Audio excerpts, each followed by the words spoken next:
Oke, selamat sore Halo. teman-teman, Mas Benny, Ya, selamat sore, Mas. Mas Selamat sore. Fran. Selamat Gimana sore, Mas kabarnya? Joko. Sehat Baik. Baik, semua ya? baik. Sangat Ya, baik ya. Saya ingin menyampaikan kepada teman-teman hari ini, juga kepada mereka yang mendengarkan video ini, tentang apakah Allah itu satu, ataukah Allah itu lebih dari satu. Karena hari ini banyak orang yang berpendapat bahwa Allah itu satu, tapi sebenarnya bukan satu. Mereka memahami tentang doktrin Tritunggal atau doktrin Trinitas. Trinitas ini yang mengatakan bahwa loh Allah itu satu, tetapi ada 3 oknum yang ada di dalamnya. Nah ini sederhana kalau kita memahami. Kalau Allah lebih dari satu ya jelas bukan satu kan itu. Tentu saja kita tidak bisa berdebat dengan kata-kata. Maka kita hanya bisa mengatakan ini berdasarkan teks kitab suci. Karena saya sebagai orang Kristen yang mengagungkan Alkitab sebagai pandangan hidup saya, yang menuntun saya untuk mengerti sebuah ajaran, ya harus berpatokan kepada apa yang Alkitab sampaikan. Nah, Alkitab sampaikan ini apa yang Yesus sampaikan. Apa yang Yesus sampaikan tentang Allah itu satu ataukah Allah itu lebih dari satu? Ya. Apakah Allah itu tunggal ataukah Allah itu tritunggal? Ya, saya ingin menyampaikan ayatnya di Markus 12 ayat yang ke-29. Ya, tentang pembicaraan Yesus dengan orang-orang ahli-ahli Taurat. Ahli-ahli Taurat ini adalah orang-orang Israel asli, orang Yahudi asli. Bagaimana kemudian memahami Allah itu? Yesus mengatakan demikian. Hukum yang terutama ialah, dengarlah hai orang Israel, Tuhan Allah kita, Tuhan itu Esa. Yesus ini mengutip dari Ulangan 6 ayat 4. Ulangan 6 ayat 4 itu ya sama seperti itu. Dengarlah hai Israel, Tuhan Allah kita, Tuhan itu Esa. Ternyata Tuhan di sini ini bukan untuk menunjuk kepada dirinya Yesus. Karena itu menunjuk kepada Tuhan, huruf besar semua, yang kalau kita baca di kamus, itu salinan dari nama Allah Israel, ialah Yahweh. Jadi kalau diterjemahkan seperti ini, dengarlah hai orang Israel, bahwa Yahweh Allah kita, Yahweh itu Esa. Yahweh itu satu, diambil dari kata Ibraninya yaitu Echad. Nah, bagaimana kemudian kata Echad ini dipahami oleh Yesus dan orang-orang Yahudi? Ya, ayat berikutnya yang mungkin seringkali teman-teman dari pihak lain dalam hal ini Trinitas harus membaca ayat ini, ayat berikutnya. Lalu kata ahli Taurat ayat 20, ayat berapa ini? 32. Lalu kata ahli Taurat itu kepada Yesus, tepat sekali guru, benar katamu itu bahwa dia Esa dan bahwa tidak ada yang lain kecuali dia. Kalimat ini sebenarnya sangat jelas loh ya teman-teman. Sangat jelas sekali. Dikatakan oleh orang ahli Taurat itu kepada Yesus, tepat sekali guru, benar katamu itu bahwa dia Esa. Dia. Kata dia ini adalah kata ganti tunggal. Bukan orang Yahudi mengatakan, tepat sekali guru, benar katamu itu bahwa kalian, bahwa mereka itu Esa. Enggak. Orang Yahudi mengatakan dia itu Esa. Dan ditambahi satu kalimat lagi, yang tidak bisa artinya lebih dari satu. Bahwa tidak ada yang lain kecuali dia. Jelas enggak ini kira-kira kalau misalnya hanya ayat ini saja yang ngomong, coba. Tidak ada yang lain kecuali dia, gitu loh. Nah, kalau seandainya ada yang lain, Ya jelas enggak ngomong kayak gitu Yahudi ini, orang-orang Yahudi. Tapi kita akan bertanya, oh iya memang orang Yahudi itu ya radikal monoteisme toh. Ya jelas Allahnya itu satu. Orang-orang akan membantah seperti itu barangkali ya. Karena orang Yahudi sampai hari ini Allahnya itu cuma si jindil. Satu tokdil. Itu enggak bisa disangkal ya. Sampai hari ini orang Yahudi dari dahulu ya, dari kemarin sampai hari ini Allahnya itu tokdil. Tidak ada Allah lain kecuali siapa? Dia. Nah, kemudian kalau Yesus enggak ngomong kayak gitu, ini kayaknya doktrin Trinitas bisa dibenarkan. Tapi masalahnya begini, ayat yang ke-34, ya, Yesus melihat bagaimana bijaksananya jawab orang itu dan ia berkata kepadanya, engkau tidak jauh dari kerajaan Allah. Loh, Yesus itu membenarkan kata-kata orang Yahudi dengan mengatakan, bijaksana kamu itu jawabanmu. Nah, kalau Yesus sudah mengatakan itu, kira-kira kita memahaminya bagaimana? Ya jelas benar apa yang dikatakan oleh orang Yahudi. Kalau Allah itu Esa, tidak ada yang lain kecuali Dia, dan itu dibenarkan oleh Yesus. Iya, Jadi begini, dari Mas Joko. satu perikop itu, ya oke, apa Mas Beni? Iya, memang sebetulnya itu jelas banget ya, tapi aneh, orang-orang ini aneh itu. Kadang-kadang, bukan kadang-kadang, selalu saja sok pinter, sok ke Ibrani-Ibranian gitu ya. Dibuat seolah-olah kata satu itu jadi satu yang bukan biasa gitu ya. Mereka bilang, oh echad itu bukan satu, echad itu kesatuan gitu. Nah padahal loh, echad itu artinya podo wae mbek satu, podo wae mbek one gitu. Nggak perlu pakai bahasa Ibrani, nggak perlu pakai bahasa lain. Echad itu satu, satunya bahasa Indonesia sama dengan echadnya bahasa Ibrani. Nggak usah aneh-aneh gitu loh. Jadi mosok satu itu kalau bahasa Jawa itu jelas setunggal kan gitu ya. Tapi kalau di teman-teman kita saudara-saudara kita Kristen, satu itu bukan setunggal, tritunggal kan lucu. Ya. Frans mau nambah apa Frans? Kayak kamu punya data ini Frans. Iya, jadi ada kalau saya bicara echad ini memang sangat menarik ya.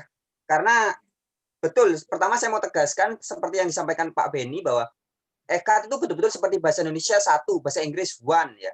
Jadi kalau dalam bahasa Ibrani itu kan echad satu, kalau dua itu senayin, tiga salos, 4 arba, 5 kamsa, 6 sisa, 7 sifa, 8 semona, 9 tisa, 10 asara ya.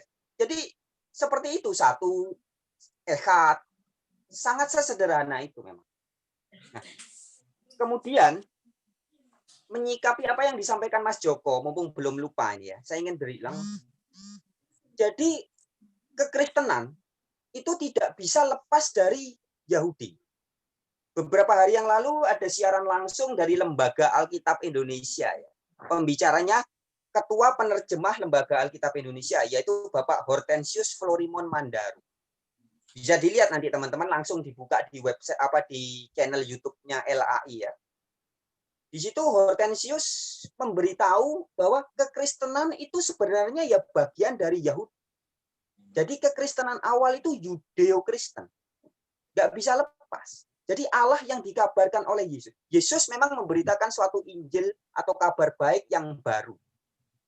Tetapi Yesus tidak mengabarkan suatu konsep Allah yang baru. Jadi Allah yang dikabarkan Yesus dan para rasul penerus Yesus adalah Allah yang sama persis dengan Allahnya orang Yahudi. Maka tadi sama Mas Joko sudah bagus sekali dipaparkan bahwa betapa bijaksananya. Karena memang ya itulah kebenarannya. Jadi Allahnya orang Yahudi ya sama dengan Allahnya Yesus. Ini yang ingin saya tambahkan Pak Beni, bahwa saya dulu juga pernah mengikuti seminar. Ya. Seminar tahun 2007 di Semarang, bulan April tanggal 28. Itu seminar besar, ada 4 narasumber, dan ini 3 dari narasumbernya itu ada fotonya di sini, bisa dilihat nih ya. Ini ada Romo almarhum dia, Romo Tom Jacobs, emeritus ya, ahli dogma dan kitab suci lulusan Roma. Kemudian yang ini Romo Bono, Profesor Dr. Bono Wiratmo. Dan ini Hortensius, ini masih aktif di Lembaga Alkitab Indonesia. Nah, ketika membahas kata echad, ketiga pembicara ini Romo, ini ketua Lembaga Alkitab Indonesia bagian penerjemahan. Mereka sepakat, bolak-balik oleh audiens dicecar, ditanya, bagaimana dengan kata echad? Romo Tom tuh bolak-balik menerangkan, menjelaskan, Romo Bono juga dari Hortensius. Sama, tegas mengatakan Romo Tom bahwa echad itu benar-benar satu, tunggal. Bukan gabungan, bukan kesatuan. Satu benar-benar. Itu berulang kali dijelaskan sampai Romo Tom agak-agak jengkel ya, karena satu, beneran satu. Dia bilang begitu. Jadi echad jelas bukan gabungan, bukan kesatuan. Itu sangat jelas. Iya. Iya, Oke, saya rasa terima kasih. memang segitu. Iya, Mas Joko. Ya. Jadi yang kemudian jadi acuan bagi teman-teman Trinitas itu kan Kejadian 2 ayat yang ke-24. Seorang laki-laki akan meninggalkan ayahnya dan ibunya dan bersatu dengan istrinya dan mereka menjadi satu daging.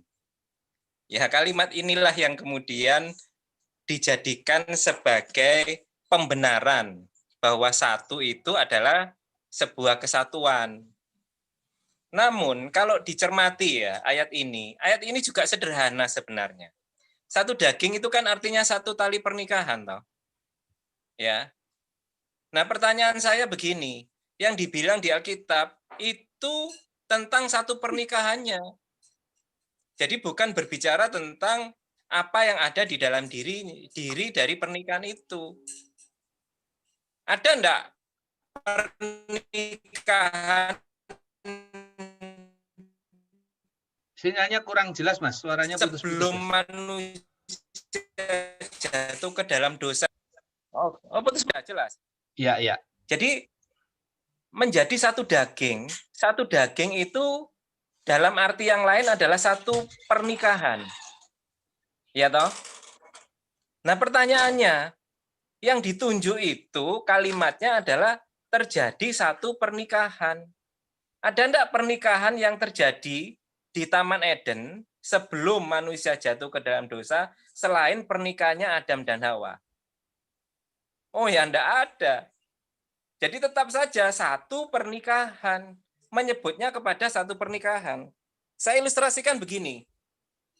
Ya, saya ilustrasikan. Ini ada pisang ini. Ya.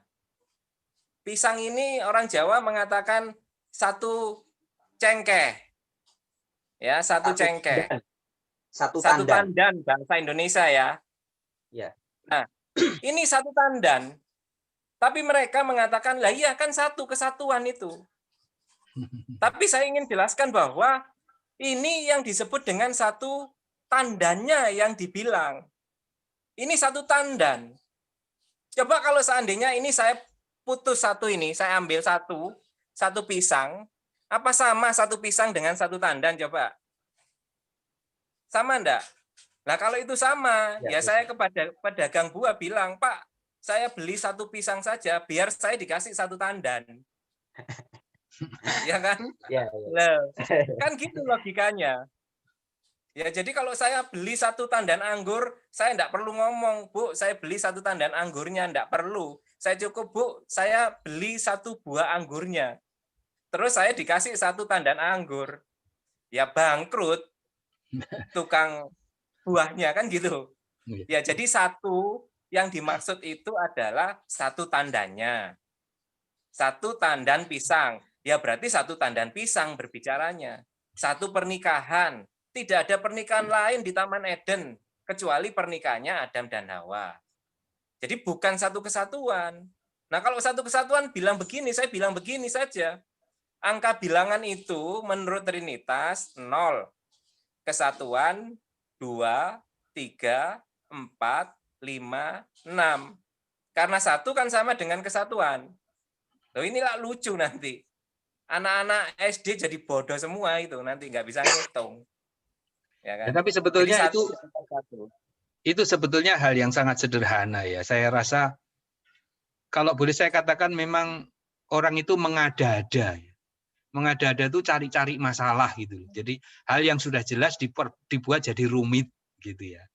Jadi saya sering tanya gini, ketemu sama orang bilang gini, loh itu Ulangan 6 ayat 4, Yahweh itu tidak dibilang Yahid, tapi Echad. Loh, Echad sama Yahid itu beda gitu. Nah, intinya gini, dia menuntut kalau memang Allah itu satu toktil harusnya Echad, bukan Yahid. Sorry, kebalik. Kalau Allah itu hanya satu tunggal, harusnya dikatakan Allah itu Yahid, bukan Echad, gitu kan? Tapi anehnya, dia minta bukti Allah itu Echad, saya kasih bukti. Dia minta bukti Allah itu Yahid, saya kasih bukti. Tetap juga enggak mau percaya. Jadi maunya apa? Itu maunya cuma sekedar cari masalah saja, mengada-ada.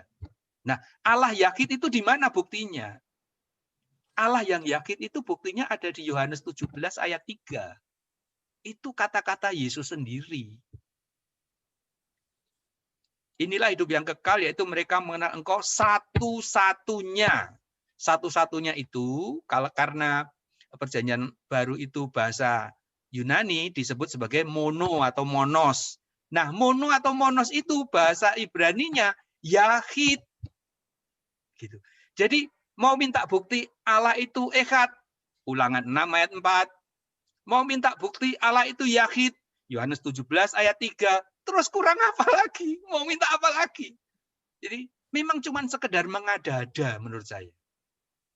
Jadi itu. Ya, terima kasih Mas Beni, Mas Fran, keterangan yang sudah memberikan wacana yang jelas. Saya ada Jadi tambahan sebenarnya sebenarnya. apa Mas Fran? Boleh ya, saya ada tambahan. Oke, silakan. Jadi kan kita membahas kata Echad ini bisa ada dua hal penting yang harus kita pahami. Pertama dari segi tata bahasa, pemahaman bahasa. Nah, kalau kita bisa tanya tentang bahasa kepada ahli bahasa Ibrani, ada banyak di Indonesia ya. Dan salah satunya tadi sudah saya sampaikan, bukan salah satu, salah tiganya ya. Ada Romo Tom Jacobs, ada dari LAI, Hortensius, ada juga Romo Bono. Mereka ahli-ahli Ibrani ini mengatakan bahwa Echad itu betul-betul satu tunggal, bukan kesatuan, bukan gabungan. Kita juga bisa tanya langsung kepada orang Yahudinya. Itu yang pertama. Yang kedua, caranya adalah kita melihat yang ada di Alkitab atau secara sola scriptura. Apa kata Alkitab tentang kata Echad? Salah satunya bisa kita bandingkan Mas Joko tadi di dalam Yosua, kitab Yosua pasal 12 ayat 9 sampai 24. Itu menceritakan tentang raja-raja yang dikalahkan oleh Yosua. Itu mulai ayat 9 itu dikatakan raja negeri Yeriko 1, itu ditulisnya Echad. Raja negeri Yerusalem Echad. Raja negeri Hebron Echad. Semua dirinci. Sampai dikatakan di ayat 24-nya, jadi jumlah semua raja yang dikalahkan adalah 31 orang. Nah, jelas di sini bisa dikatakan bahwa jumlahnya adalah 31 orang. Maka jelas artinya raja negeri Yeriko yang Echad itu satu pribadi. Bukan kesatuan. Kalau raja Yeriko-nya kesatuan, raja negeri Hebron kesatuan, maka tidak bisa dikatakan jumlah semuanya 31, nggak bisa. Jadi membuktikan, ditegaskan bahwa 31 artinya Echad-nya itu betul-betul satu saja. Ya. Bukan ya, terima kasih, Pak Fran. bukan kesatuan. Ya. Jadi Yosua 12 ayat 9 sampai seterusnya itu berbicara tentang pribadi raja. Bukan berbicara tentang sebuah kerajaan. Jadi Yosua 12 ayat 9, raja negeri Yeriko itu satu, raja negeri Ai sebelah Betel itu satu. Ya enggak ada toh misalnya raja Yeriko itu 3. Ya mesti satu. Nah, satu itu ada, siapa? Mas. Ada argumennya gini. Raja walaupun dibilang satu, tapi raja itu kan ada kepala, ada kupingnya, ada badannya, itu kesatuan. Bagaimana Oke. kalau gitu, Mas? Iya, iya, iya. Raja itu Nah, ini kesatuan menarik, dari Kak. kepala, badan, tubuh, tangan gitu, bagaimana? Ya, begini. Menarik. Kalau logikanya seperti itu, sebenarnya di dunia ini tidak ada yang satu, Mas Iya, Beni. iya. Iya Nggak kan? ada yang Coba satu. bayangkan. Misalnya satu batu. Apa benar itu satu batu? Ya enggak toh. Di dalamnya itu masih ada unsur-unsur kimia yang lain. Ya toh? Seperti unsur besi dan lain sebagainya. Kalau misalnya Mas Beni punya pemahaman orang-orang Trinitarian bahwa oh enggak, satu raja itu punya tangan, punya telinga, punya mata dan lain sebagainya, punya hidung satu. Ya enggak bisa kalau hidung dikatakan satu, karena di dalam hidung itu masih ada rambutnya, masih ada apa yang ada di dalam hidung. Ya kan? Kalau mau dibilang rambut, ya enggak bisa satu. Karena rambut itu masih ada unsur-unsur yang lain. Iya. Ya memang Iya kan? menurut saya ya mengada-ada. Ada yang pernah, Susah kalau yang kayak biasanya gini. kita dengar tuh begini, Mas. Ya Allah itu memang satu, tapi 3 pribadi. Ya, pernah dengar kan? Sering sekali dengar gitu kan? Saya menganggap itu mengada-ada. Itu seperti ini ilustrasinya. Kan Allah itu satu hakikat atau 3 pribadi, tapi satu hakikat. Nah, itu ilustrasinya tuh begini. Kalau saya pada saat yang sama menikah dengan Brenda Manurung. Nah, Brenda Manurung itu Batak ya. Lalu saya juga menikah dengan Anne Ong. Nah, Anne Ong itu keturunan Cina. Terus menikahi juga dengan Rachel Talesu. Rachel Talesu itu orang mana? Kupang ya kan? Lalu saya bilang, saya ini pelaku monogami. Istri saya satu. Kira-kira saya diketawain apa enggak? Orang pasti protes, istrimu 3, kamu tuh poligami kok bilang monogami.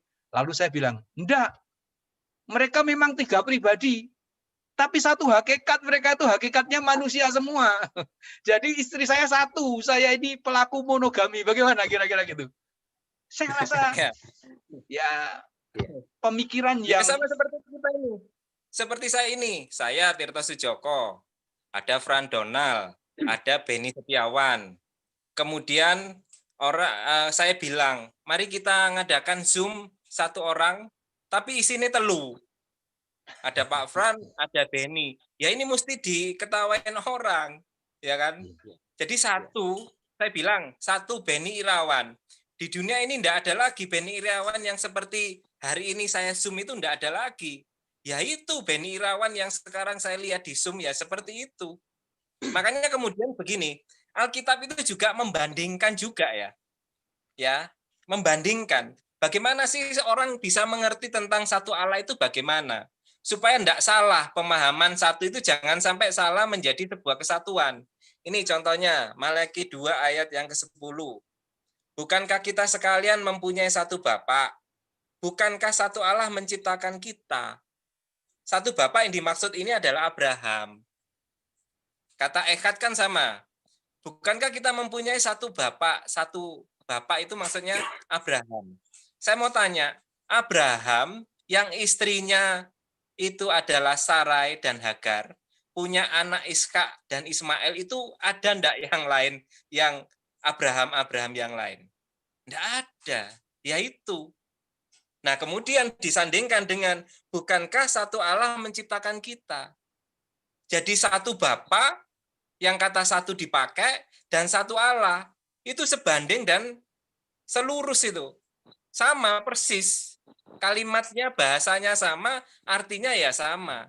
Kalau Abraham yang dimaksud itu satu ndil di dunia ini, tidak ada yang lain, ya Allah ya seperti itu satu. Itu yang pertama. Di perjanjian baru ada enggak? Ada. 1 Timotius 2 ayat 5.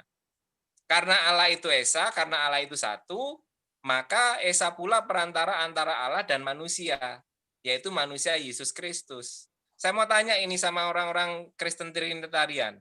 Yesus itu ada 2, ada 3, ada 4, atau ada 1?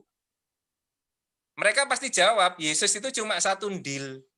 Lah kalau Yesus satu ndil, ya Allah itu juga satu ndil gitu loh. Jadi sederhananya seperti itu. Alkitab selalu memberikan perbandingan-perbandingan untuk menyatakan Allah itu satu, ya wis satu. Sederhana sebenarnya. Alkitab itu. Seperti yang dibahas tentang Mesias beberapa waktu yang lalu. Ya wis, Mesias itu diurapi. Anak Allah itu bukan Allah. Ya wis, seperti itu. Nah, demikian juga dengan kata satu. Jadi Alkitab ini dipahami sederhana sebenarnya. Itu makanya Alkitab pernah mengatakan demikian, bahwa firman Tuhan itu bisa dipahami oleh siapa saja. Oleh orang-orang yang bodoh pun bisa memahami. Jadi kalau seandainya sekarang hari ini banyak orang-orang pandai yang memahami kata satu itu menjadi sebuah kesatuan, itu sudah enggak masuk akal menurut Alkitab. Ya, satu itu satu, 0, 1, 2, 3, 4, 5, dan seterusnya. Jadi kalau Allah satu, ya hanya satu saja Allah yang ada di surga. Tidak ada Allah lain kecuali siapa? Dia, yaitu Yahweh. Ya. Iya. Saya rasa Ada tambahan jelas sekali, teman-teman? Mas. Ada tambahan Jason, sedikit. ada? Iya. Halo? Ya, Ya, Mas. halo? Iya, saya mau tambahan bisa ya? Yuk. Ya. Ya, Mas Joko bilang ada ayatnya di Alkitab itu di 2 Korintus 1 ayat 13 ya. Ini Rasul Paulus mengatakan, sebab kami, maksudnya kami adalah para rasul ya. Kami hanya menuliskan kepada kamu apa yang dapat kamu baca dan pahamkan. Dan aku harap mudah-mudahan kamu akan memahaminya sepenuhnya. Jadi para rasul itu memang betul menuliskan itu ya dengan bahasa manusia yang mudah dipahami. Jadi kalau ngomong satu ya satu. Nah, terkait dengan tadi juga disinggung oleh Mas Joko bahwa Allah itu satu, terus Yesus juga satu. Itu ada ayatnya juga di 1 Timotius 2 ayat 5. Karena Allah itu Esa atau satu, bahasa Inggrisnya one. God is one. Dan Esa pula dia yang menjadi pengantara antara Allah dengan manusia. Jadi Allahnya satu, manusianya banyak, terus pengantaranya juga satu. 1 Timotius 2 ayat 5. Yaitu manusia Yesus Kristus. Jadi Allahnya satu. Yesus diposisikan sebagai pengantara kepada Allah yang satu. Sudah sangat jelas, very clear kalau orang Madura bilang. Iyalah. Jadi begitu ya teman-teman. Ya, Sudah saya rasa jelas, tuh sangat jelas. Jadi kalimat Iya. satu itu jangan diartikan menjadi yang lain. Menjadi kesatuan itu enggak alkitabiah sama sekali, enggak ada ayat yang mengatakan Esa itu satu kesatuan itu wis enggak ada. Jadi jangan sampai kita keliru memahami ayat yang sudah jelas kemudian menjadi kabur hanya gara-gara dogma. Jadi satu ya wis itu. Satu itu sini, satu ndil ya, enggak ada yang lain. Oke, teman-teman. Sampai di sini kita perjumpaan ini, barangkali waktu yang lain kita akan bisa berjumpa dalam topik yang berbeda. Ya.